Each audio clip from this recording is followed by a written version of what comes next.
UFC305 Israel Adesanya challenges Dricus DuPlessis for the title belt. Are you guys excited for this fight? I find this to be a very intriguing matchup. Let's take a look at what Dricus has working in his favor. Well, first, he's massive. He's got a massive upper body, and literally that mass times velocity equals momentum. So Dricus knows how to use that to his advantage because one of his best weapons is his blast double leg takedown.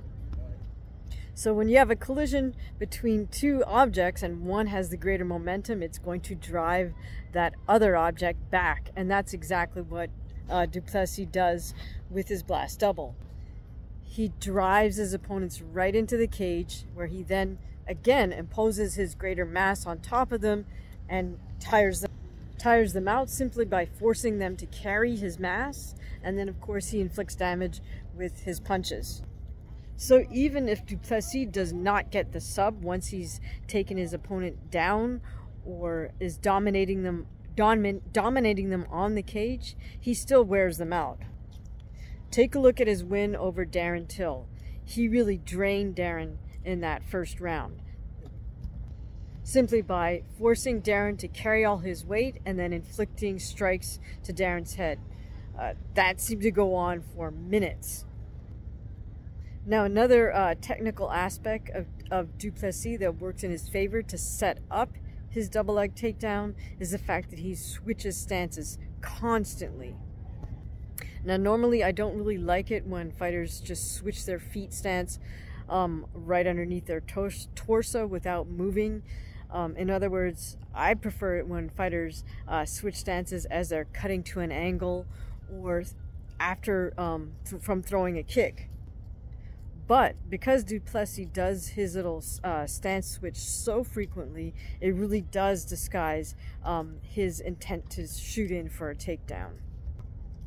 Now, the third aspect of DuPlessis' game that I think works in his favor is simply the fact that his strikes are very powerful, whether they're punches, kicks, or, he makes use of all 8 weapons, elbows and knees. Especially, he seems to like that spinning elbow.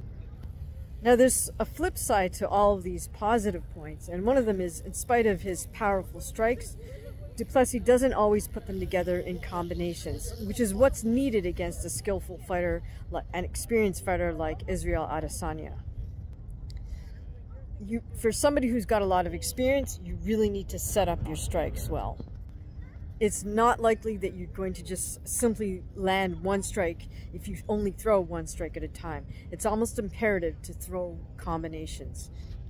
So I'm hoping DuPlessis does put his strikes together a little bit more than he has in the past.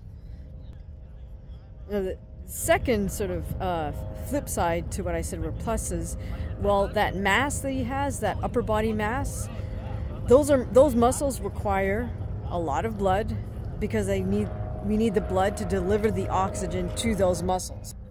The second potential downside to DuPlessis having such a massive upper body is that there's a little bit of a disconnect between his upper body and his lower body. I'm not sure if it's simply the camera angle of what I'm seeing in DuPlessis' fights, but it just appears that his upper body's disproportionately large in comparison to his lower body. Now, it's not as bad as some of these gym bros who have chicken legs because they only do leg day once a month, but it doesn't seem like his legs are equally developed as his upper body. So that simply means it's a little more taxing for him to carry his own self around the cage. So finally, the third and the biggest point of concern I have with DuPlessis is the fact that he often does not move his head off the center line. He seems to figure he can sort of overcompensate for this by stance switching constantly. But against somebody who's got a terrific jab and straight right hand, or terrific jab and reverse punch, not moving your head off the center line will prove to be very fateful. So let's take a look at Adesanya. First asset Adesanya has is he's incredibly smooth and he's a world-class striker. Izzy knows how to feint. He's got a very sophisticated striking game. He feints, he sets up combinations, he feints with his head, he feints with his eyes. He doesn't just feint with the punches or the kicks themselves. Similarly, Izzy has very sophisticated striking defense in terms of the subtle angles he can shift his head at to avoid a strike, and his hip movement when he just kind of scooches his hips back just a little bit to avoid, say, a body kick. Second huge asset that Adesanya has is this is his 12th title fight in a row. I mean, Izzy just has been in title fights for the last few years, and that's all he's been doing. So his body and his mind are both conditioned to the pressure of that huge moment and the 5 rounds. I think Israel's biggest advantage, though, is his mindset. Wasn't that incredible when he knocked out Alex in their rematch? What made that really even more incredible for me was that Israel did that from the exact same position, meaning his back was against the cage, as when Alex knocked him out in the previous fight. So not only was that terrific game planning from his corner to sort of plan out this kind of playing possum move and luring Alex back into that same scenario, where probably in Alex's mind he just said, "Oh, I'm going to knock you out again." Well, not so quick, because Israel was looking to set up that counter right hand, which he did, and he got the KO victory. But it's not so much the technique as what an incredible mind to be able to go in there in the rematch and be able to put yourself in the exact same position where you got brutally knocked out, and yet now you deliver the knockout in the other direction. That's just such incredible mental toughness. It's almost hard to believe anybody is able to do that. So how does Adesanya match up with DuPlessis? Well, I think if Adesanya can keep the game standing, he most certainly has a great advantage in the striking game compared to Dricus' striking, both technically and tactically. However, the big question mark is, can Israel defend all of Dricus' takedown attempts? I sure hope Israel invested in himself in terms of getting his conditioning to an absolutely exceptional level, because that's what Dricus counts on. Is just, he knows that over time, if he continually shoots in on a striker, that eventually he'll wear them out, get them tired. Again, I'll reference back to Darren Till's fight with him, where at moments it definitely did look like Darren was winning the fight in terms of being able to land significant strikes.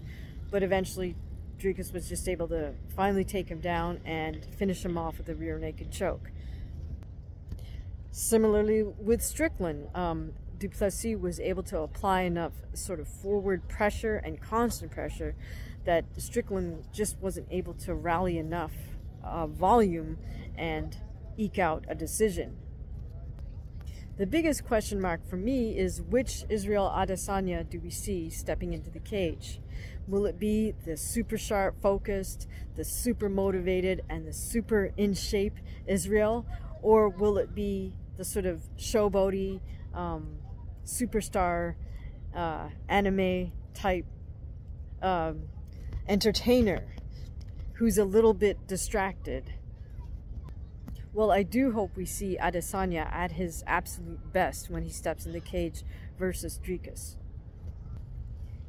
If we compare these fighters technique for technique, I would say Israel comes out ahead. However, as they say, somebody always has a puncher's chance, right? Puncher or kicker's chance, meaning